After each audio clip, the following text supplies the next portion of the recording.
रिक्षा चालकाचा विलंब दंड माफ, साखरपेढी वाटून आनंद उत्सव साजरा।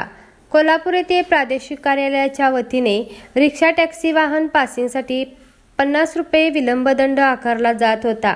या ठिकाणी रिक्षा चालकांनी आंदोलन करून शासनाला निवेदन पाठवण्यात आले होते। त्यानुसार सरकारने दंड रद्द केल्याने गुरुवारी मध्यवर्ती एसटी स्टँड परिसरात रिक्षा चालकांनी साखरपेढे वाटून गुलालाची उधळण करत फटाके वाजवून आनंद उत्सव साजरा केला। यावेळी चंद्रकांत भोसले, कॉन्स्टेबल रघुनाथ कांबळे, संदीप देसाई, अविनाश दिंडे, राहुल पवार आणि दिगंबर चव्हाण हजर होते। सर्वच प्रकारच्या वाहनांना दररोज 50 रुपये विलंब आकारला जात होता। या विरोधात कोल्हापूर शहरातील वाहनधारकांच्या संघटनांनी आंदोलने केली।